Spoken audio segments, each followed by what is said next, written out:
Hi everyone, we are now on page 3 in our note packets, and in this video we're going to be talking about end behavior.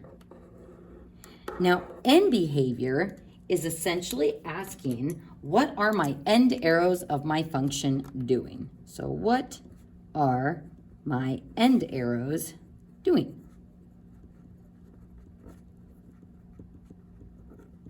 So we're going to go ahead and just start with a basic function. How about a quadratic?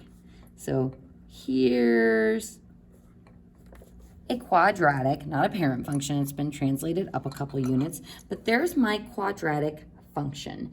Now, when we talk about end behavior, we want to know what my arrows are doing as we go infinitely left and infinitely right. So let's just practice that using non-mathematical terms. So if I look infinitely to the left, so as I move infinitely this way, what is my function doing? Well, it's just gonna keep going up, up, and up.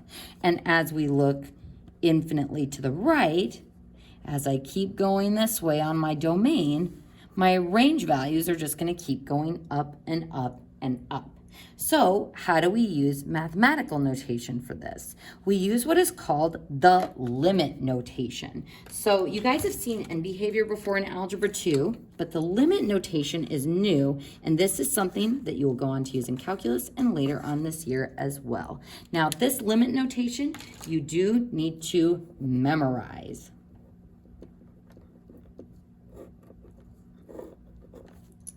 And what you're going to notice is that in the practice set, I have the limit notation written for you on most of those problems, just so it's not so much writing, because I want you to understand the limit as well. So you're going to be practicing this as we do the review assignment and as we do some of the problems in our notes. So work on memorizing this formula because this notation is important.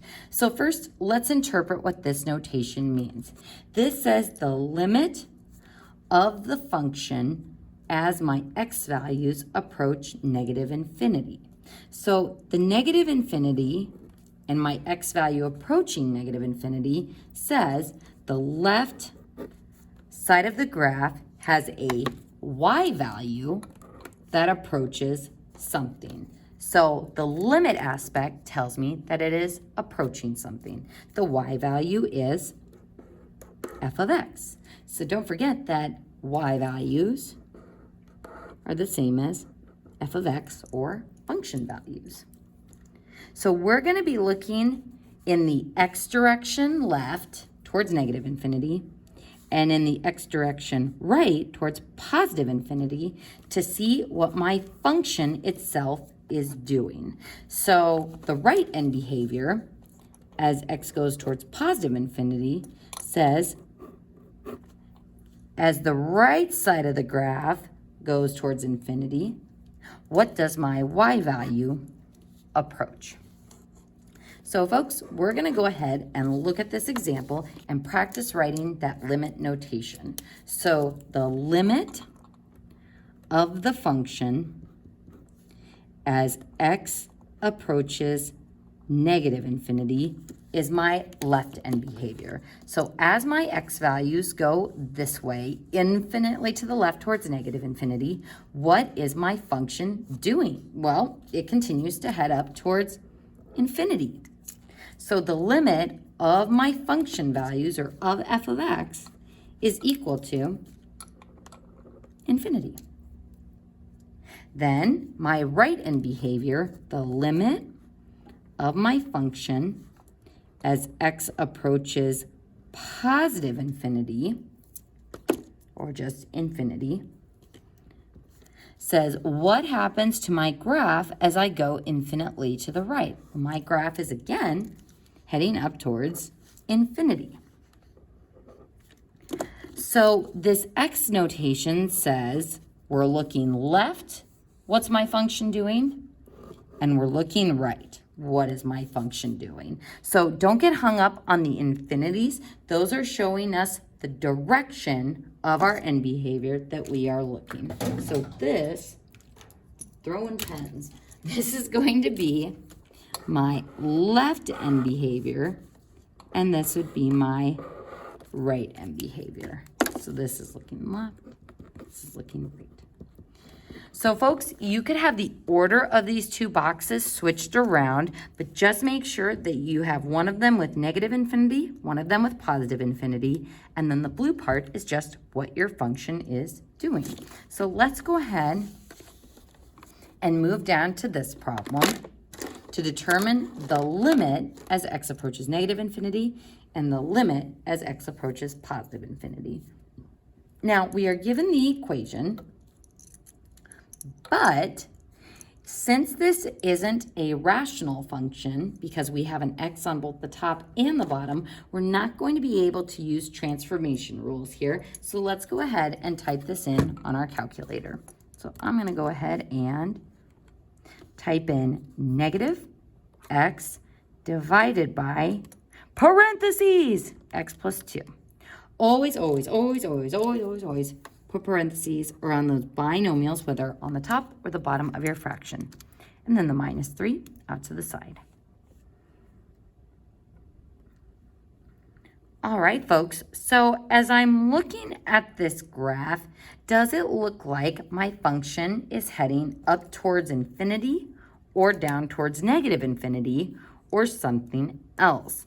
We might find it helpful here to figure out if there are any asymptotes. So I'm going to hit my trace button, and as I continue to level off here, it looks like I have an asymptote somewhere around -2.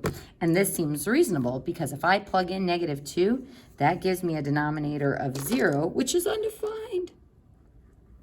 So it looks like we have a vertical asymptote at x equals -2. Now our horizontal asymptote, it looks like my function is leveling off here-ish. But where is here-ish? If I use my trace key and I keep going right, as I go infinitely right, what does it look like my y value is approaching? -3.8, -3.85, -3.8687. It looks like I am getting really close to -4. So I'm going to assume that we have a horizontal asymptote at -4.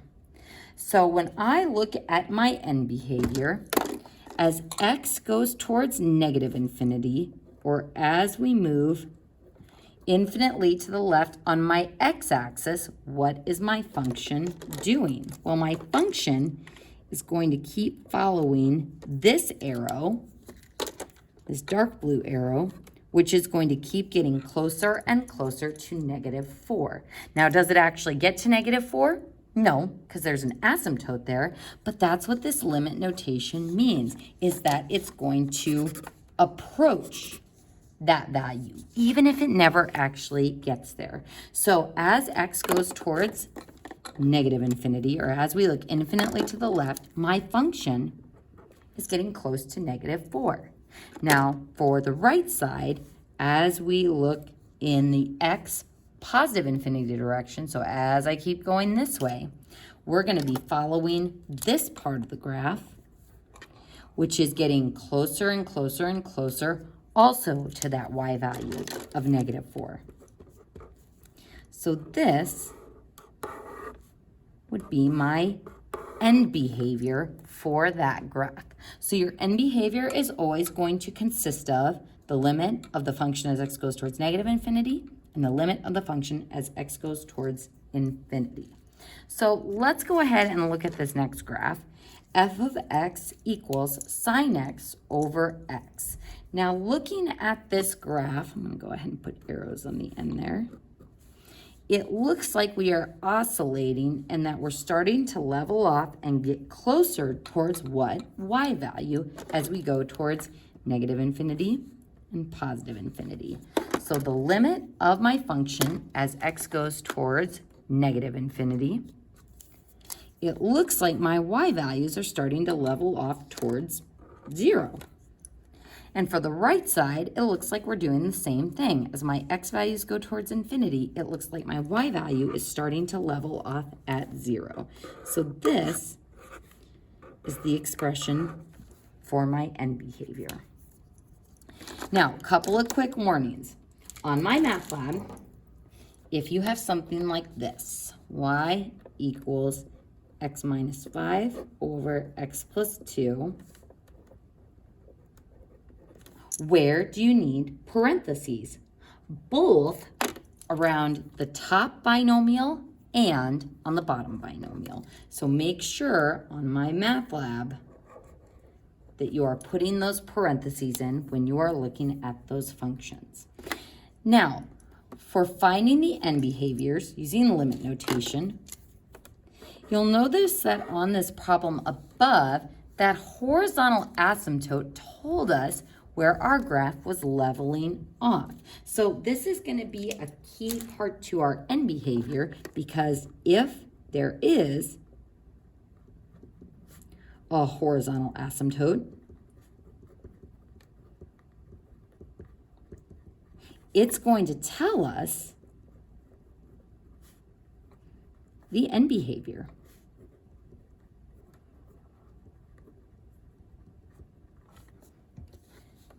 Now, for right now, folks, we're just going to be eyeballing where those horizontal asymptotes are and using our calculator to make our best guess. Later on in the next unit, we'll be figuring out how to find the location of those horizontal asymptotes exactly.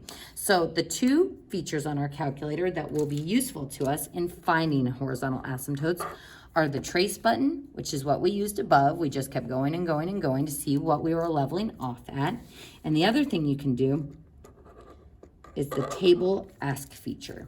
So the key sequence for doing table ask is second window,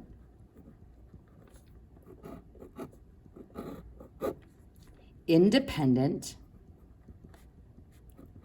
ask, and then test large, and I mean large, x values. So we're going to see what this looks like either using trace or table ask on the following problems. So looking at this first equation, again, it's a rational function, but it's not the reciprocal function because I have x squared in the denominator and an x on the top. So folks, the first thing that I'd like you to do on this problem is practice writing that limit notation. The limit of the function as x approaches negative infinity will be equal to something, and the limit of the function as x approaches infinity will be equal to something. And we are going to use our calculator to help us here. So when I type that equation in, 3x divided by parentheses, x squared plus 1. Boop. Ooh, and my graph is way over there, which I don't like. So I'm going to go ahead and hit zoom standard, zoom 6. And now I can see my graph. So if I draw a happy little sketch of that graph, it's got like a dip up here, and then it kind of goes down this way, and then it dips back up here and kind of goes that way. So does it look like it has a horizontal asymptote?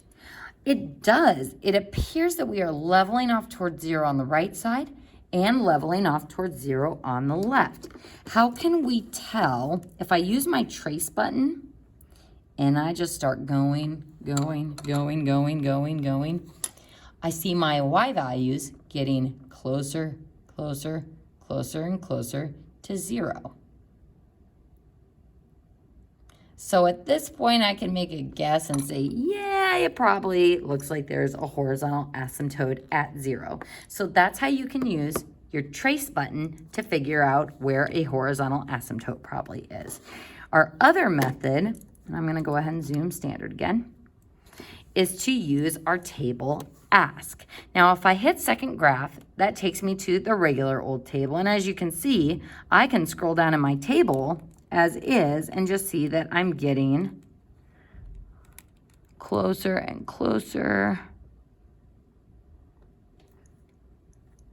to that central value at 0, 0. So there's 0, 0, and then I go up, and then I come back down, and I start leveling off towards 0 again. So if I keep going this way, we could scroll this way as well and see those values changing just like trace. Now, what table ask allows me to do is instead of just relying on the basic old integers that I have in my table, I can specifically choose an input and get a corresponding output. Now, you can use your trace button to do that as well, but if I hit trace and I try 100, it tells me invalid. Now, the reason why it's giving me an invalid here is your calculator needs to be able to see the X value to trace it. So we only have this narrow viewing window here. So the trace button is like, nah, I don't really want to go all the way out to 100. Table ask allows me to put in that input that I want and get the output without having to change my window. So folks, to adjust my table so that I can put in whatever I want, we're going to hit second window to go to the table settings. Now, in your table settings, this tells us where our table is starting. So if I go back to my table, I see that my table is currently starting at 6. And if I move up on that table to 4 and look at the table settings again, we see that now it is starting at 4. That delta table or triangle table, that symbol means delta, you can change by what increments your table is going by. So if I put in a 0.5 here and look at my table, ta-da, now my X values are going by 0.5s instead of as integers. Now I'm going to go ahead and change that back to 1 before I forget. Now what we want to do to use our ask feature on our table is change independent to ask, only the independent. If I go to my table now, it is open for input. And what I want to do is figure out what is happening to my function, or where is it leveling off at the farther out I go. So let's start in the negative infinity direction. If I start plugging in values over here, what is my function approaching? We can start kind of big, bigger, and if I start doing like negative 1,000, negative 10,000, we see that I am getting that E notation, which means 10 to the negative 7, which is a really small number. So we can assume that that small number is going to approach 0. We can do the same thing in the positive direction as well. 100, 1,000, more zeros. And so we can see that our graph is also getting closer and closer to 0. So we can assume, based on either the trace button or my table ask, that we have a horizontal asymptote at 0, and thus that is what my function is leveling off at. Now, what usually throws people off about this problem is that I cross the horizontal asymptote. Normally, with vertical asymptotes, my graph just gets awkwardly close and never touches it. But here, horizontal asymptotes you can cross because they just tell you what the y values tend to do as we get infinitely larger. It's not really because of any restriction that we have, like our vertical asymptotes. So we'll spend a lot more time with that concept in the next unit. For right now, I just want you to be able to tell that end behavior is where my function appears to be leveling off infinitely left or infinitely right, or it might not be leveling off and might be heading just infinitely up towards infinity. So folks, a reminder that we want to be memorizing this limit notation for our end behavior, and the equals 0, that's our answer part of this. So if it says state the end behavior, this whole thing is it. Now, in the next couple of problems, what I want you to notice is that these graphs are almost exactly the same as the one we just did equation-wise, except instead of a power of 1 with that x, we have a power of 4 and a power of 2.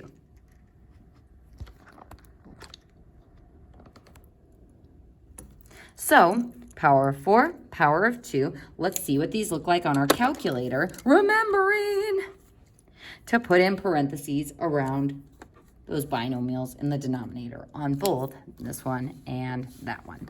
So let's go ahead and we'll type in 3x to the 4th. Whoop, that's why I don't usually like doing the insert key. I'm just gonna type it in from the beginning. 3x to the 4th divided by parentheses, x squared plus 1. And if I look at this graph,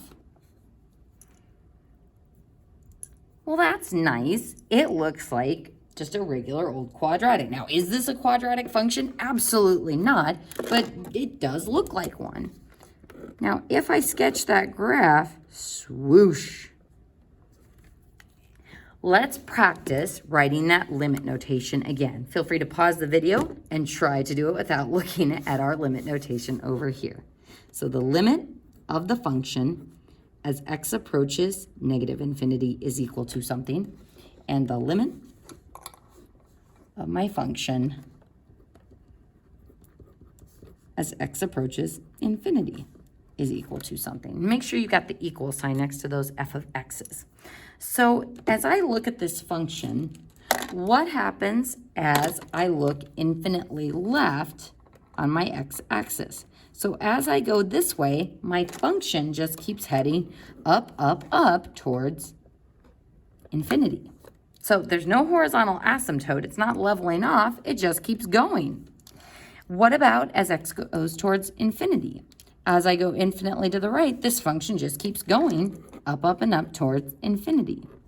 So no horizontal asymptote here. My function just keeps going. So that entire expression is my end behavior. Let's go ahead and try the last problem. So now I can just override that power of 4 with a power of 2. And if I look at my graph, interesting. So if I plot this on my paper, kind of looks like one of those cartoon birds in the sky. So now, does this look like it has a horizontal asymptote? It doesn't look like my graph is going up towards infinity or negative infinity. It looks like we are leveling off at a value. So folks, I want you to pause the video, write down that limit notation, and see if you can use your table ask or your trace button to figure out where that horizontal asymptote is and what our end behavior seems to be approaching. So I'm going to use my trace button first. I'm going. And as I'm looking at my y values, it looks like we're getting really, really close to 3. Now, if I go to my table, that table ask is still engaged, but notice the issue here. My calculator does a pretty good job with using my E notation when I get a really, really small number close to 0. But then when I start plugging in other values for asymptotes that aren't 0, your calculator just kind of is like, yeah, it's close enough. It's basically 3. Now, if I plug in 1,000 and 10,000 or negative 1,000 and negative 10,000 into this equation, should I be getting the same output? No, we should be getting something different. So your calculator is sort of lying to you, just saying, yeah, you basically get there because of the rounding problems. But it still does show me that that is the value that my limit is approaching. So you can use your table ask or your trace button and see that it's looking like we have a horizontal asymptote at y equals 3. So that means as we go towards negative infinity, my function is getting close to 3. And as we go towards infinity in the x direction, my function is approaching 3, even if it never actually gets there. And folks, that is how I calculate end behavior.